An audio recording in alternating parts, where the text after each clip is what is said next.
الحمد لله وحده والصلاة والسلام على من لا نبي بعده أما بعد فأعوذ بالله من الشيطان الرجيم بسم الله الرحمن الرحيم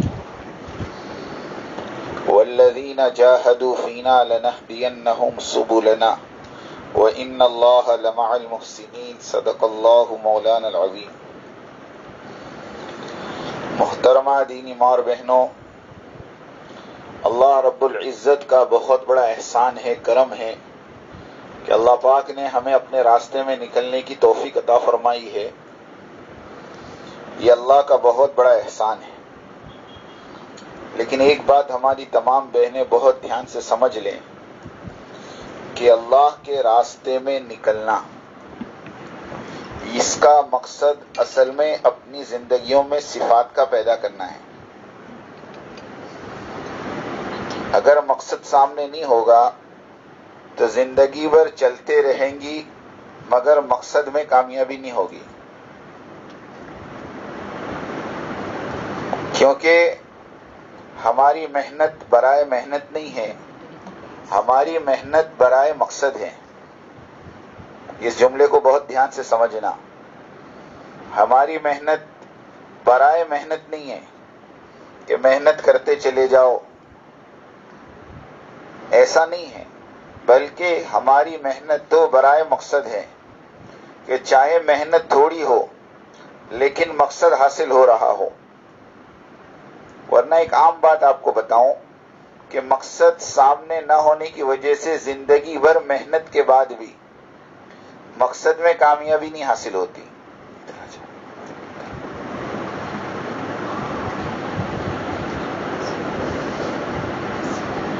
زندگی بھر محنت کرتے رہتے ہیں لیکن مقصد پتہ نہیں ہے، اس کے لیے میری بہنوں پھر مقصد میں کامیابی حاصل نہیں ہوتی۔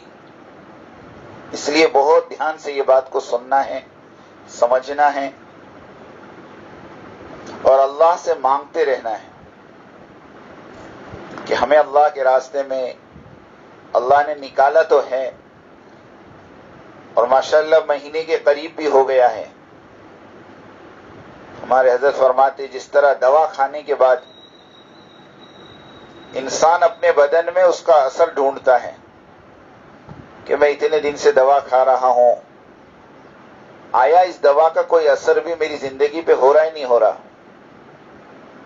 اور اگر دوا کا اثر محسوس نہیں ہوتا تو وہ دوا بدلتا ہے یا ڈاکٹر بدلتا ہے، دو میں سے ایک کام کرتا ہے۔ کیوں؟ کہ دوا پینا مقصود نہیں ہے، دوے کا اثر زندگیوں میں پہنچانا یہ مقصود ہے، دوا کا اثر بدن میں ہونا یہ مقصود ہے۔ ایسے ہی میری بہنوں، ہم ماشاءاللہ اللہ کے راستے میں چل رہی ہیں اور اللہ کے راستے میں نکلی ہوئی ہیں۔ کچھ مقاصد ہیں، کچھ ہمارے ٹارگیٹ ہیں جس میں ہمیں ترقی کرنی ہے، جس کو سامنے رکھ کر چلنا ہے۔ اس میں سب سے پہلی چیز یہ ہے کہ ہمارے مرد اور ہماری عورتیں اس کام میں جتنی پرانی ہوتی جائیں اتنا ان کا یقین اسبابوں سے ہٹ کر اعمال پر آتا چلا جائے۔ یہ سب سے بنیادی مقصد ہے ہمارا کہ ایک چلہ لگ گیا، دوسرا چلہ لگ گیا، بیرون کا سفر ہو گیا، اب شہر کی فہرست میں آپ کا نام تو آ گیا، لیکن آیا اتنی قربانی اور اتنے مجاہدے کے بعد میرا تمہارا یقین اللہ کی ذات پر کتنا آیا؟ اپنے مسائل میں، اپنی پریشانیوں میں، اپنی مصیبتوں میں، اپنے حالات میں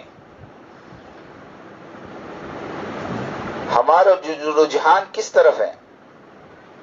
ہمارے دلوں میں کیا بات پیدا ہو رہی کہ اچھے حال میں تو ہر کوئی اللہ کو یاد کرتا ہے، برے حال میں اللہ کی طرف رجوع ہو جانا اور اپنا سارا کرتا دھرتا اللہ کو مان لینا اور دلوں کے اندر یہ یقین پیدا کر لینا کہ یہ حال میری ترقی کے لیے ہے، یہ امتحان مجھے اگلی منزل پر پہنچانے کے لیے ہے، یہ پریشانیاں اللہ پاک نے مجھے آزمانے کے لیے بھیجی ہیں۔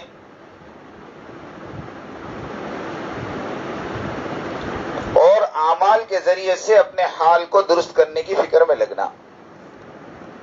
بات کو بہت دھیان سے سنیں، ورنہ اس وقت ہم سے بھول یہ ہو رہی کہ ہم حال کو بدلنا چاہتے ہیں اسباب سے، ہم حال کو بدلنا چاہتے ہیں اسباب سے، چونکہ دلوں میں یقین اسباب کا ہے، اس لیے حال میں بھی اسباب یاد آتے ہیں۔ اللہ کے راستے میں نکال کر، ایک ماحول میں رکھ کر، روزانہ کے مذاکروں کے ذریعے سے، میری بہنوں یہ بات ہمیں تمہیں اپنے دلوں میں اتارنی ہے کہ میرے حال کا تعلق اسباب سے نہیں ہے، رب الاسباب سے ہے، رب الاسباب سے ہیں، جو سارے اسباب کے رب ہیں، جو حالات کو پلٹنا جانتے ہیں، بدلنا جانتے ہیں، موافق کرنا جانتے ہیں۔ کہ سیرت میں ایک بہت موٹی مثال ہے کہ حضرت عمر رضی اللہ تعالی عنہ نعوذ باللہ اللہ کے نبی کو قتل کرنے نکلے ہیں، اور راستے میں سعد بن ابی وقاص رضی اللہ تعالیٰ ملتے ہیں اور وہ خبر دیتے ہیں کہ تمہارے بہن اور بہنوئی مسلمان ہو گئے۔ یہ وہاں سے اپنے بہن بہنوئی کے پاس جاتے ہیں اور وہاں مار پیٹ ہوتی ہے، برا بھلا کہا جاتا ہے، لیکن اسی موقع پر ایک صحیفہ جس پر سورہ طٰہٰ لکھی ہوئی ہاتھ میں آ جاتی ہے، اور وہ سورہ طٰہٰ حضرت عمر کی ہدایت کا ذریعہ بن جاتی ہے، اور حضرت عمر رضی اللہ تعالیٰ عنہ اللہ کے نبی کے دربار میں پہنچ کر کلمہ پڑھ لیتے ہیں۔ کہ یہ واقعہ بتا رہا ہے کہ ایک آدمی جو نبی کا قتل کرنے کے لیے نکلتا ہے، چند گھنٹوں میں اللہ حالات کو ایسے بدلتے ہیں کہ وہی بندہ جا کر کلمہ پڑھ لیتا ہے۔ حالات کو بدلنے والے، حالات کو سنوارنے والے یہ اللہ ہے، اور اللہ کے لیے میری بہنوں کوئی مشکل بات نہیں۔ اس لیے سب سے پہلی چیز میں آپ کو بتا رہا کہ وقت لگتا چلا جائے، کام کے اعتبار سے ہم پرانی بنتی چلی جائیں، اتنا ہی ہمارا تعلق ہمارے اللہ کے ساتھ مضبوط ہو جائے۔ کہ صحابیات کی زندگیاں پڑھیں کہ 13 سال کے بچے کا انتقال ہوا ہے، اور ماں نے صرف 2 پیر پکڑے ہیں اور اللہ سے فریاد کی ہے کہ میرے بچے کو زندہ کر دیں۔ اس عورت کی فریاد پر اللہ مردے بچے کو زندہ کر دیتے ہیں۔ ایک عورت کو ان کا شوہر طلاق زہار دے دیتا ہے، اور وہ اللہ سے فریاد کر کے اپنے حق میں آسمان سے قرآن کی آیتیں اتروا لیتی ہیں۔ مردوں کا نہیں، عورتوں کا واقعہ سنا رہا آپ کو کہ اس زمانے کی عورتیں اللہ سے تعلق میں اتنی مضبوط تھیں کہ یہ ہماری منزل ہے، یہ ہمارا مقصد ہے، یہ ہمارا نشانہ ہے۔ میں سچی کہہ رہا ہوں، یہ ہمارا نشانہ ہے۔ جس طرح میں نے ایک بات کہی کہ دوا پینے کے بعد بدن میں ہم اثر ڈھونڈتے ہیں، اسی طرح میری بہنوں اللہ کے راستے میں نکلنے کے بعد روزانہ اپنا محاسبہ کریں، روزانہ مراقبہ کریں، اس کو سوچیں، اس کا حساب کتاب کریں۔ آیا آج کا دن میں نے اللہ کے راستے میں گزارا ہے، میرے ایمان میں، میرے یقین میں، میرے تعلق میں کیا ترقی ہوئی؟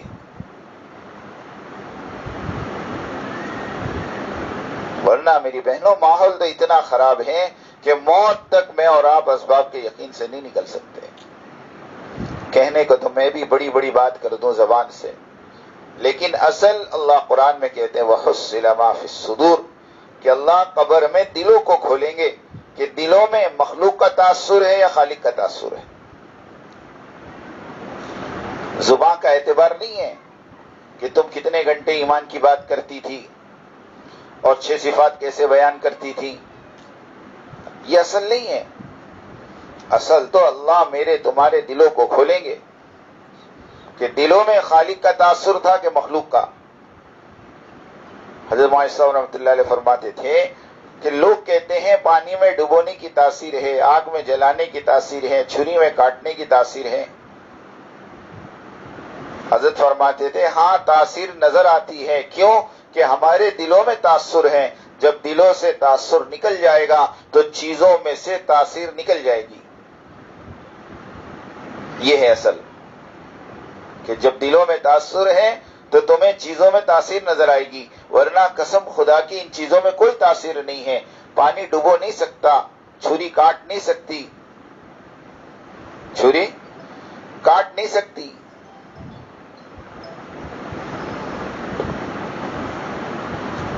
آگ جلا نہیں سکتی، اس میں کوئی تاثیر نہیں ہے. کس نے کہا تاثیر ہے؟ تاثیر تو اللہ کے حکم سے پیدا ہوتی ہیں، اللہ چاہتے ہیں تو ہوتا ہے. ایک تو میری بہنوں اپنے دلوں کے یقین کو بدلنے کی محنت کرو، اور دوسری چیز جتنا وقت لگتا چلا جائے اور جتنی ہم پرانی بنتی چلی جائیں اتنا ہماری زندگیاں سنت طریقے پر آتی چلی جائیں. ہمارا معاملہ، ہمارا معاشرہ اور ہمارا اخلاق، یہ تین چیزوں کو صحیح کرنے کا نام سنت ہے. بہت دھیان سے سننا یہ بات کہ صرف کھانے پینے کی سنتوں کو اختیار کر لینے کا نام سنت نہیں ہے، ورنہ آج ہمارے ذہنوں میں سنتوں کا جو نقشہ ہے وہ صرف اتنا ہے کہ ہم کھانا سنت طریقے پہ کھا لیں، پانی سنت طریقے پہ پی لیں، لباس سنت طریقے پہ پہن لیں. ہم نے اس کو سنت سمجھ رکھا ہے،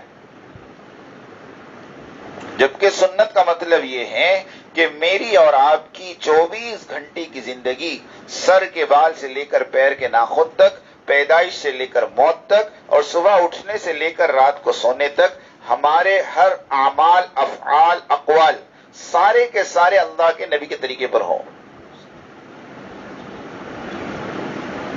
ہمارا معاشرہ دینی ہو، ہمارا رہن سہن دینی ہو، اللہ کے حکموں کا ہم پاس کریں، خیال کریں. مثال کے طور پر پردہ ہے. اب پردے کا مطلب ہماری بہنوں نے یہ سمجھ رکھا ہے کہ بس برقع پہن لو ہو گیا. صرف برقع پہن لینے کا نام پردہ نہیں ہے میری بہنوں. پردہ تو اس کو کہتے ہیں کہ ہماری آنکھیں کسی غیر محرم کو نہ دیکھیں اور کوئی غیر محرم ہمارے بدن کا کوئی عضو نہ دکھے. ہاں، بی بی فاطمہ رضی اللہ تعالیٰ عنہ دنیا سے گئی تو کہہ کر گئی، میں نے زندگی میں کسی غیر محرم کو نہیں دیکھا اور کسی غیر محرم نے مجھے نہیں دیکھا. سیرت نگاروں نے ہر ایک کا حلیہ بیان کیا ہے، لیکن کوئی مؤرخ اور کوئی سیرت نگار آج تک حضرت فاطمہ کا حلیہ بیان نہیں کر سکا، کیونکہ کسی نے دیکھا ہی نہیں. کسی نے دیکھا ہی نہیں. ہم اس کا تو اہتمام کرتی ہیں کہ کوئی ہمیں نہ دیکھیں، لیکن اس کا اہتمام نہیں ہوتا کہ ہم کسی کو نہ دیکھیں. سمجھ رہی ہیں بات کو؟ محرم اور نامحرم کا فرق ہو ہمارے پاس. کون محرم ہے، کون نامحرم ہے، کس سے بات کرنا ہے، کس سے نہیں کرنا ہے، کس کے سامنے چہرہ کھولنا ہے، کس کے سامنے نہیں کھولنا ہے. 10 رشتے ایسے ہیں جس کو ہم محرم سمجھتی ہیں جبکہ وہ نامحرم ہیں. سنو، بہت بڑی بات ہے یہ. میں آج کے معاشرے کی بات کر رہا. 10 رشتے ہیں ایسے، میں گنا سکتا ہوں انگلیوں پہ. ہمارا دیور نامحرم ہے، ہمارا جیٹھ نامحرم ہے، ہمارے بہنوئی یہ صرف عارضی محرم ہیں ورنہ نامحرم ہیں. ہمارے نندوئی، ہمارے کھالو، ہمارے پھوپا، اسی طرح ہمارے چچا کا لڑکا، خالہ کا لڑکا، پھوپھی کا لڑکا، ماموں کا لڑکا، یہ سارے رشتے نامحرم ہیں. سچی کہہ رہا ہوں. کسی صورت میں ان کے سامنے آنے کی، چہرہ کھولنے کی، بلا ضرورت بات کرنے کی اجازت نہیں. یہ تو قریب ہی بتائے میں نے، ورنہ جتنے محرم ہیں ان کو چھوڑ کر سارے نامحرم ہیں. ان سے حفاظت کرنے کا نام سیرت ہے، شریعت ہے، سنت ہے. کہ ہمارے اندر اب اہتمام ہو. اب چلہ لگ گیا ہمارا آج تک ہم دیور سے بات کرتی تھی، جیٹ سے بات کرتی تھی، بہنوئی سے بات کر لیتی تھی، وہ بھی ہم سے پردہ نہیں کرتے تھے، ہم بھی ان سے پردہ نہیں کرتے تھے، لیکن اب بات سمجھ میں آ گئی کہ شریعت کیا ہے، سنت کیا ہے۔ اب تھوڑا سا ایک کوٹ لگے گا، تھوڑا سا عجیب لگے گا، لیکن آپ اگر ہمت کرو گی تو اللہ آپ کو ہمت دے دیں گے۔ اس کو معاشرے کا دین کہتے ہیں۔ اپنی بچیاں 9 سال کی ہو جائیں ان کو پردہ کرواؤ، بغیر پردے کے باہر نکلنے مت دو۔ 10 سے 12 سال کی بچیاں ہو جائیں ان کو محرم نامحرم کا فرق سمجھاؤ۔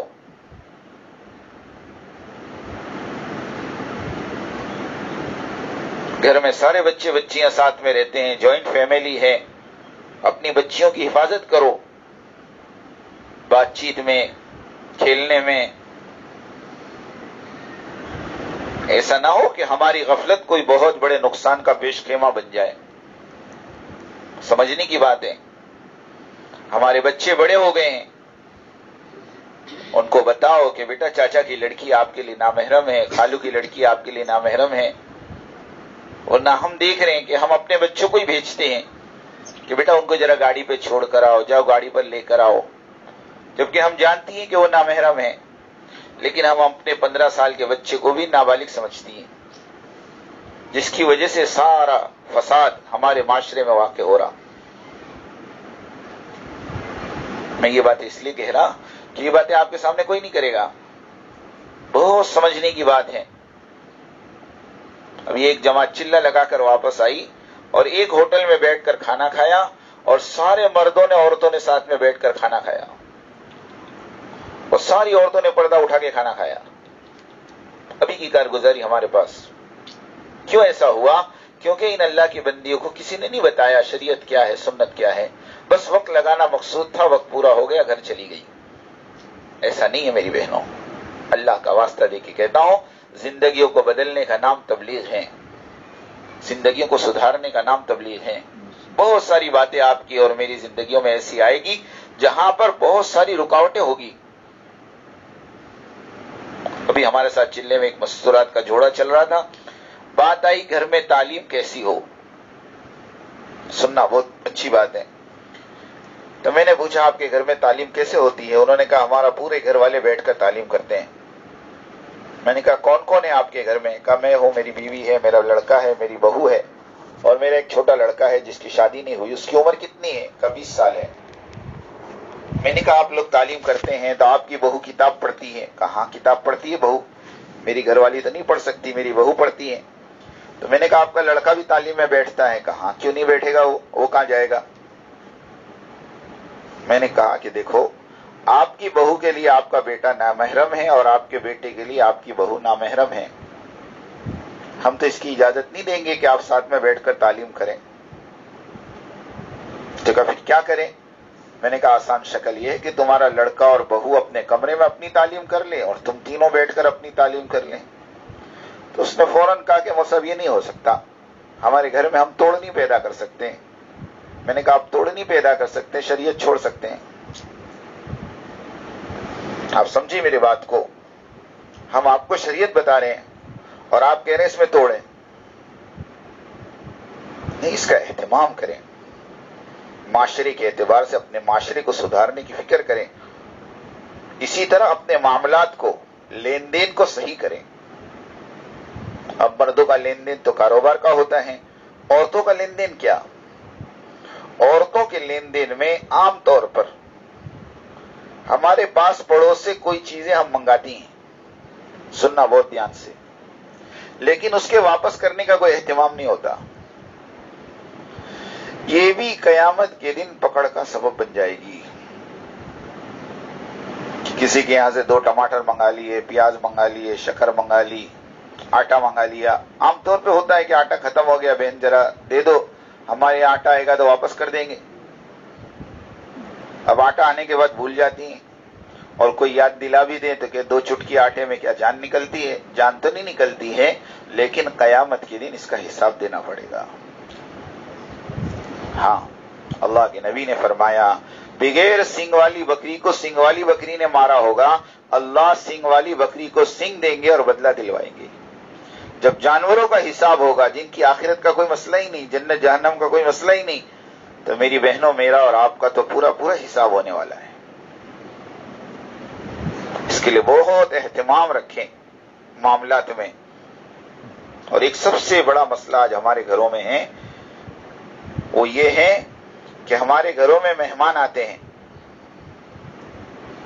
اب وہ آنے جانے میں بچوں کو کچھ پیسے دے کر جاتے ہیں، کبھی بڑی رقم ہوتی ہے کبھی چھوٹی رقم ہوتی ہے۔ اب ہم سمجھتے ہیں کہ وہ گھر میں دی ہے، وہ گھر میں نہیں دیتے، وہ بچوں کو دیتے ہیں، اس کا حق بچوں کا ہوتا ہے، اس کو آپ استعمال نہیں کر سکتی۔ پوچھ لیں کوئی بھی مفتی صاحب کو، چاہے وہ آپ کی اولاد ہو۔ حدیث ہے انت ومالک لابیک، تو اور تیرا مال تیرے باپ کا ہے، بالکل صحیح ہے، لیکن شریعت میں اس کی اجازت نہیں ہے، اس کا اہتمام کرنا چاہیے،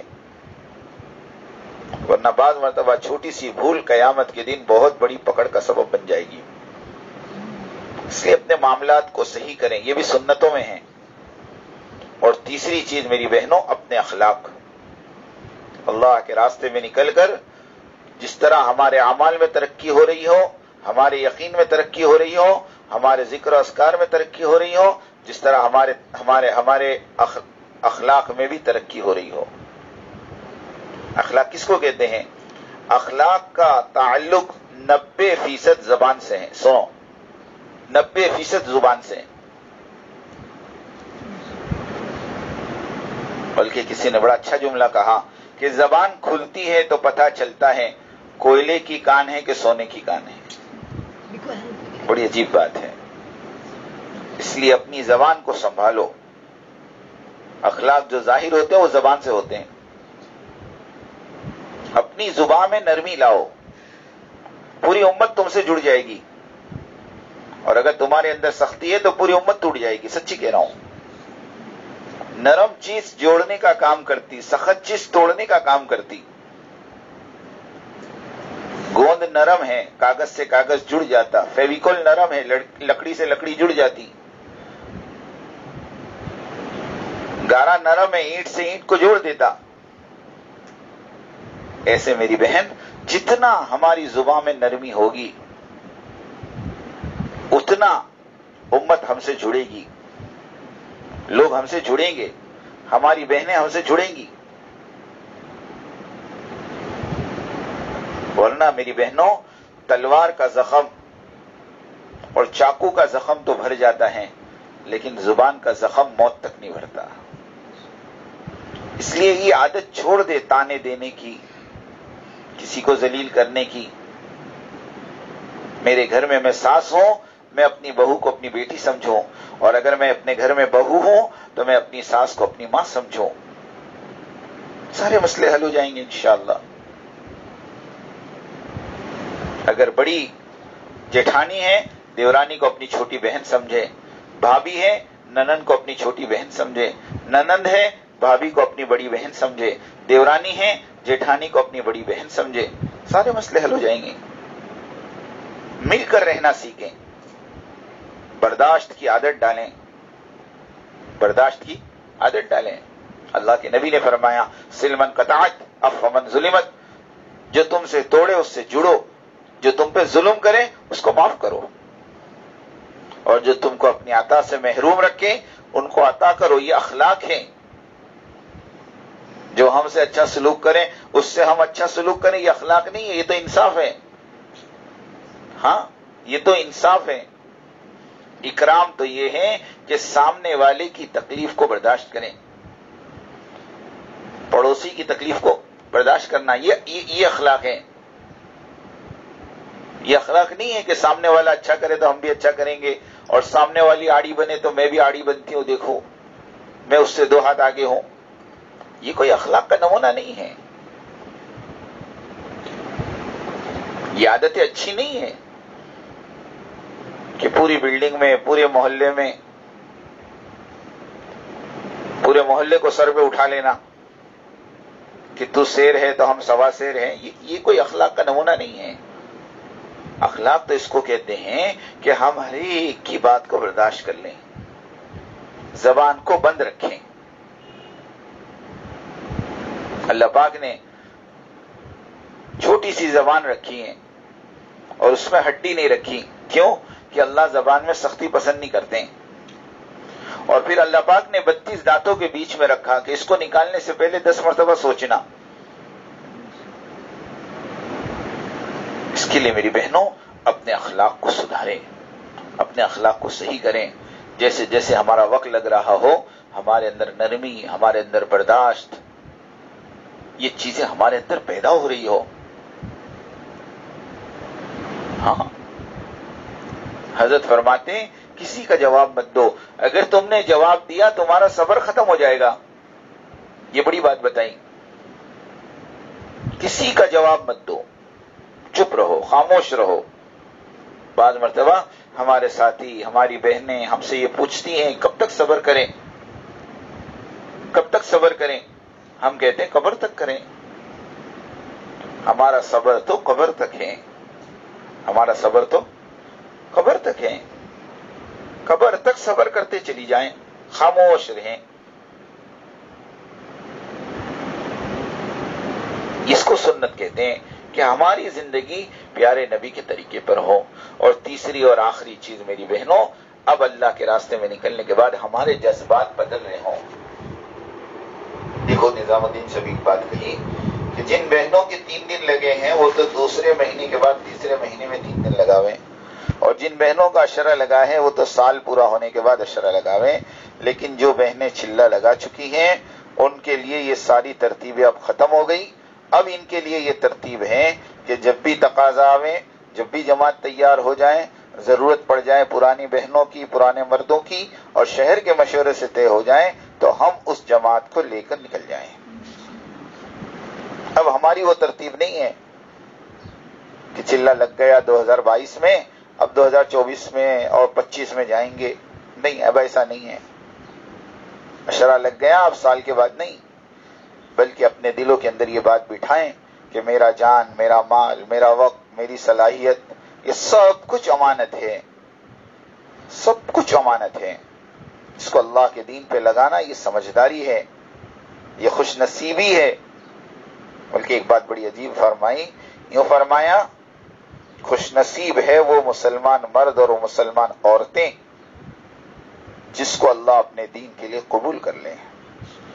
سب کو قبولیت نہیں ملتی میری بہنوں، سب کو توفیق نہیں ملتی، سب نہیں نکل سکتی تمہاری طرح اللہ کے راستے میں. یہ تو تم خوش نصیب عورتیں ہوں، بلکہ خوش نصیبہ ہوں کہ اللہ نے آپ کو اتنا دور حیدرآباد سے نکال کر یہاں تک پہنچایا ہے. سچی کہتا ہوں آپ بڑی خوش نصیبہ ہیں. سارے شرائط اللہ نے تمہارے پورے کروا دی ہیں. دیکھو نا، عشرہ بھی لگ گیا، سہ روزے بھی لگ گئے، تمہارے محرموں کے 4 مہینے اللہ نے لگوا دیے. یہ چھوٹی موٹی نعمت ہے؟ بتاؤ. عجیب بات فرمائی حضرت نے، جس کے دل میں دنیا ہوتی ہے وہ دنیا کی چیزوں کو اللہ کی نعمت سمجھتے ہیں، اور جن کے دل میں آخرت ہوتی ہے وہ آخرت میں کام آنے والے اعمال کو اللہ کی نعمت سمجھتے ہیں.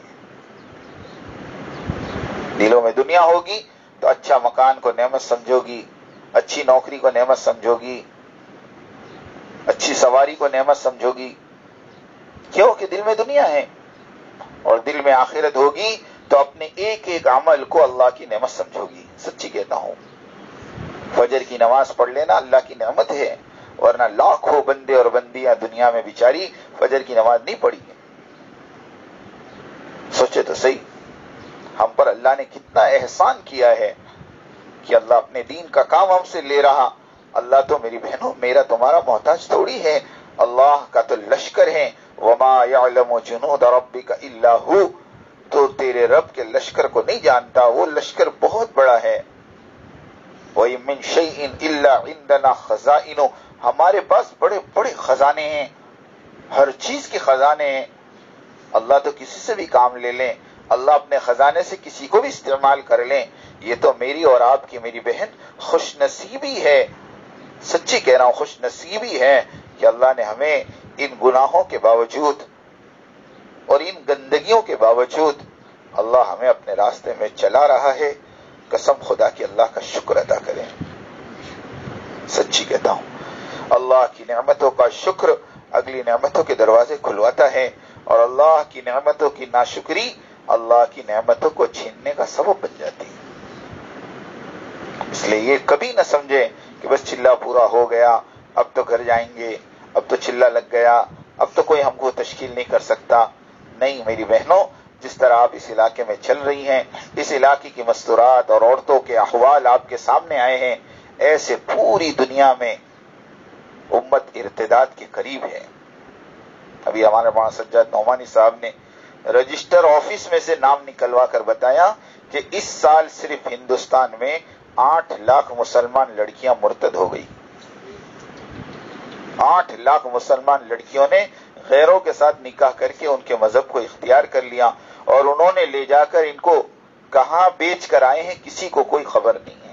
عجیب حال ہے مسلمان بچیوں کا۔ اب بتائیں ان بچیوں کو سنبھالنے کی ذمہ داری کس کی ہے؟ حضرت فرماتے ہیں اس وقت پوری دنیا میں جو بے دینی ہے اس کا حقیقی علاج یہ ہے کہ ہر مسلمان کے گھر میں مستورات کی جماعت اترے، کیونکہ جب تک ان بچیوں کے سامنے 24 گھنٹے کی زندگی مسلمان عورت کی نہیں آئے گی، ان کو نہیں پتا چلے گا کہ مسلمان کس کو کہتے ہیں۔ یہ تو روشن خیال اور جدید تعلیم والی لوگ اور لڑکیاں ہیں، انہوں نے اپنے ذہنوں میں سیکولر ہونے کا ایک ناٹک رچا رکھا ہے۔ جبکہ میری بہنوں، ہمیں اس بات کو سمجھانا ہے کہ دیکھو ہم مسلمان ہیں، ہم ایمان والی ہیں، ہم خوش نصیب ہیں کہ ہمیں مسلمان ماں کی گود ملی، مسلمان ماں کی کوکھ ملی۔ کتنی خوش نصیبی ہے کہ ہم جس کوکھ میں بنے ہیں، جس پیٹ میں بنے ہیں، وہ پیٹ بھی مسلمان ماں کا تھا، اور جس گود میں میری آپ کی پرورش پائی ہے وہ بھی ایک مسلمان ماں تھی۔ لیکن آگے جا کر ماحول نے اور حالات نے ایسا بدلا کہ یہ بیچاری بچیاں ایمان چھوڑ کر چلی گئی، دنیا بھی گئی، ان کی آخرت بھی گئی۔ اب بتاؤ ایسا ارتداد جب ملک میں پھیلا ہوا ہو،